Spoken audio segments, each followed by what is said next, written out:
Jangan lupa subscribe YouTube channel Metro TV News dan jangan lupa nyalakan notifikasinya. Masalah kesehatan mental masih dianggap tabu ya oleh sejumlah pihak. Namun stres atau bahkan depresi tentu bukan hal yang bisa disepelekan. Ya, apa yang harus kita lakukan jika orang terdekat di sekitar kita atau bahkan mungkin diri kita sendiri mengalami depresi?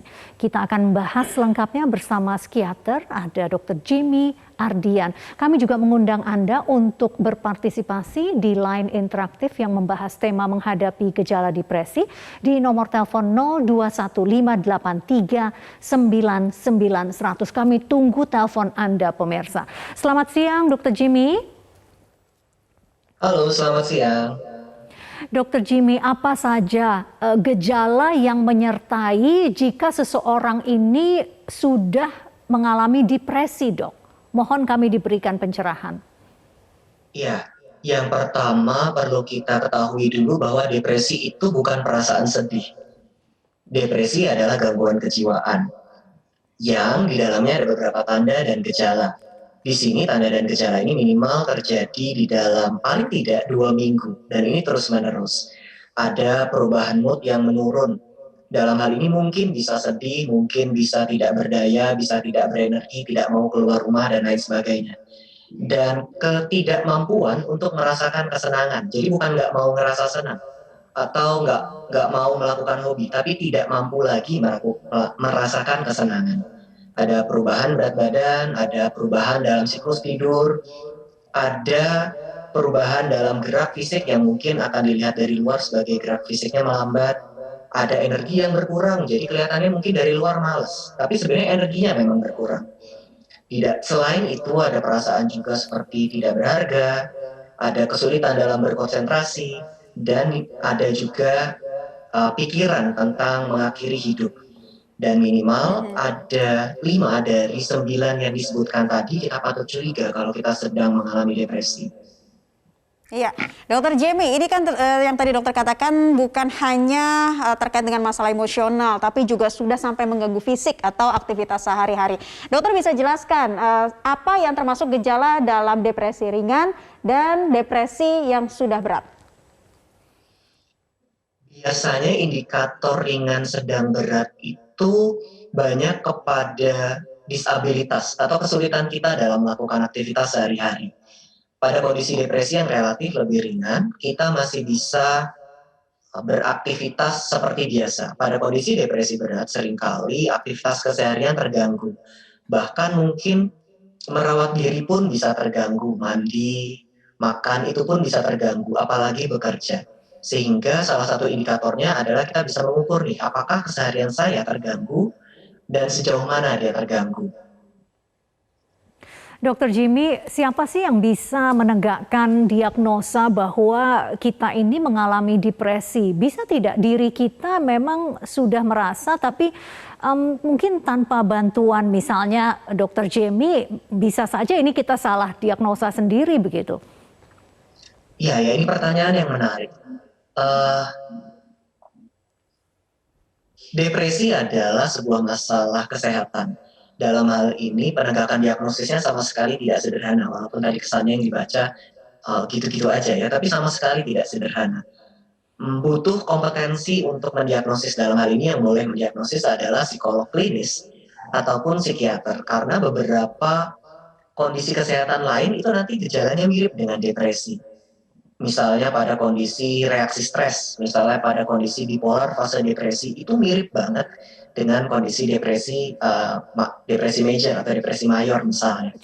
Sehingga butuh contoh bantuan miripnya profesional. Dok, mohon maaf Dok sebelum lebih jauh, contoh miripnya yang mungkin kalau kita awam bisa salah diagnosa begitu. Contoh saja. Iya.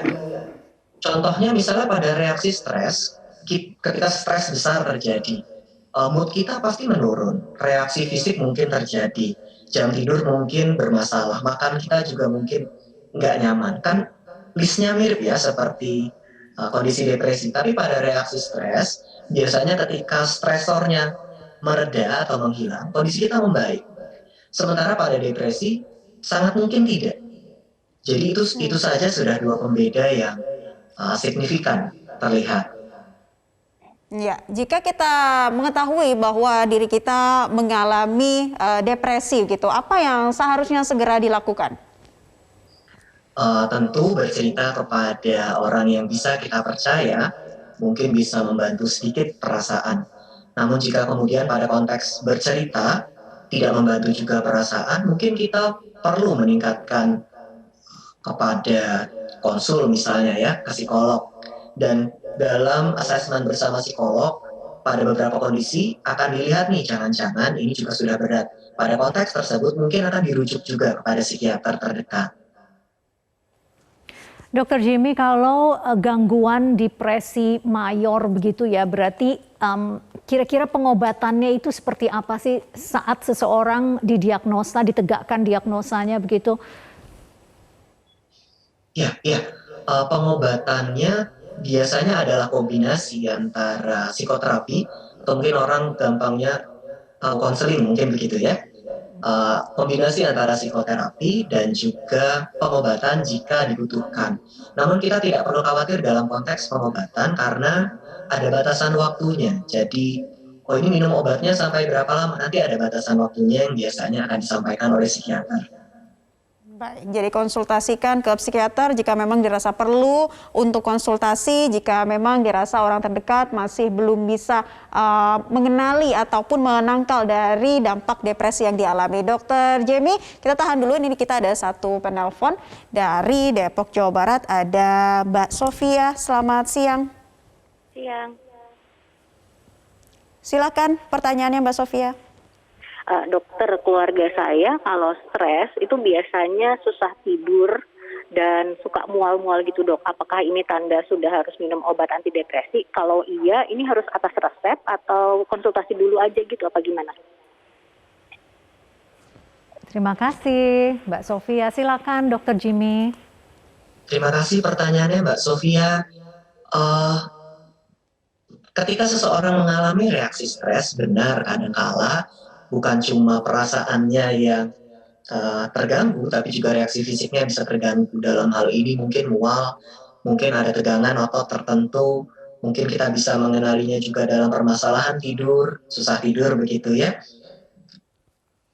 Jika memang ini terjadi terus-menerus secara konstan dan usaha-usaha kita secara personal tidak berhasil menangani ini, maka konsultasi boleh diusahakan.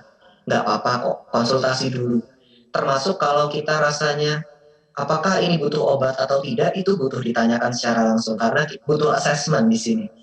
Tidak selalu keluhan yang sama selalu dapat obat, nggak juga. Biasanya tingkat beratnya gejala juga diukur, panjangnya atau intensitas durasi gejalanya juga diukur. Saya nggak bisa jawab apakah sudah butuh obat atau tidak. Jawabannya mungkin butuh, tapi mungkin juga enggak.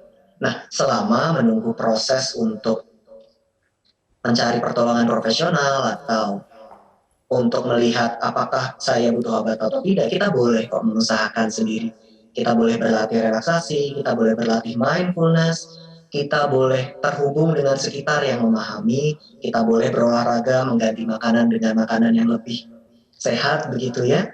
Jika itu membaik, mungkin kita bisa menyampaikan juga, oh ternyata mungkin nggak butuh obat karena kondisinya membaik dengan latihan ABCD begitu.